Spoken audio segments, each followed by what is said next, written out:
Rapid action battalion সবসময় চাঞ্চল্যকর যে কোনো ঘটনার উদ্ঘাটন করে থাকে, আসামি গ্রেপ্তার করে থাকে এবং প্রয়োজনীয় ক্ষেত্রে অভিযান পরিচালনা করে আসছে।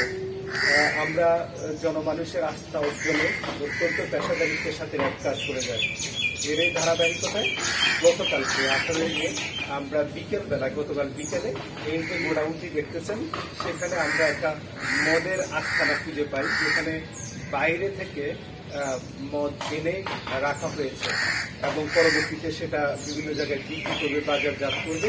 এইরকম একটা গোপন সংবাদের ভিত্তিতে আমরা এটাকে সন্ধান পাই এবং পরবর্তীতে আমরা আজকে সকালে এবং গতকাল ভোর রাতে অভিযান পরিচালনা করে এই মাদকের সাথে যারা জড়িত, যারা এই মাদকটা এনেছেন, এই ব্যবসাটা যারা করে যাচ্ছেন, সেই 3 জনকে আমরা গ্রেপ্তার করি।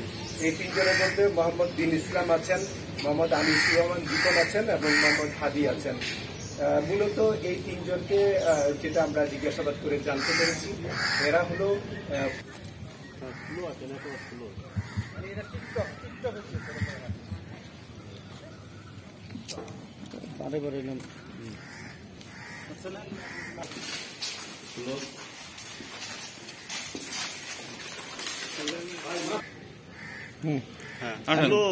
স্লো আসেন, স্লো আরো স্লো পকেটে তার যাই করেন।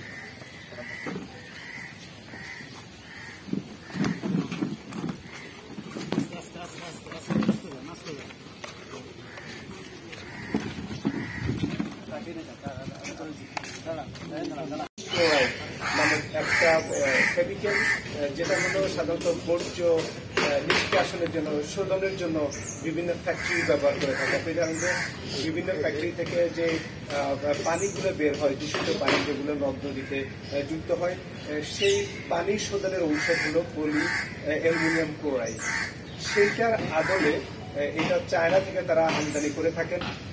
এই কেমিক্যালটার আমদানির আড়ালে তারা সেখান থেকে চায়না থেকে একেবারে ওয়াইন নিয়ে আসছেন, মদ নিয়ে আসছেন, যেগুলো হলো জেরিক্যানের ভিতরে আপনারা দেখতে পাচ্ছেন। এখানে যে জেরিক্যানগুলো আছে সেই জেরিক্যানগুলোর মধ্যে করে নিয়ে আসছেন এবং প্রতিটা জেরিক্যানে প্রায় 25 লিটার করে মদ আছে।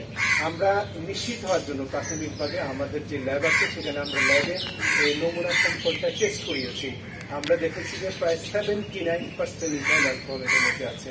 একেবারে গুড ওয়াইন যেটাকে বলা হয় সেরকম ওয়াইন এটা।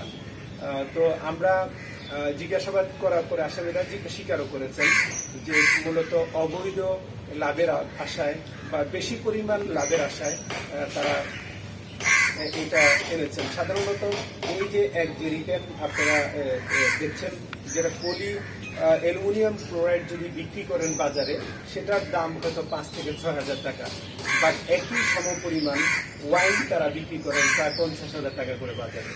তো এইটার মধ্যে যে পার্থক্য, এই দামের পার্থক্য,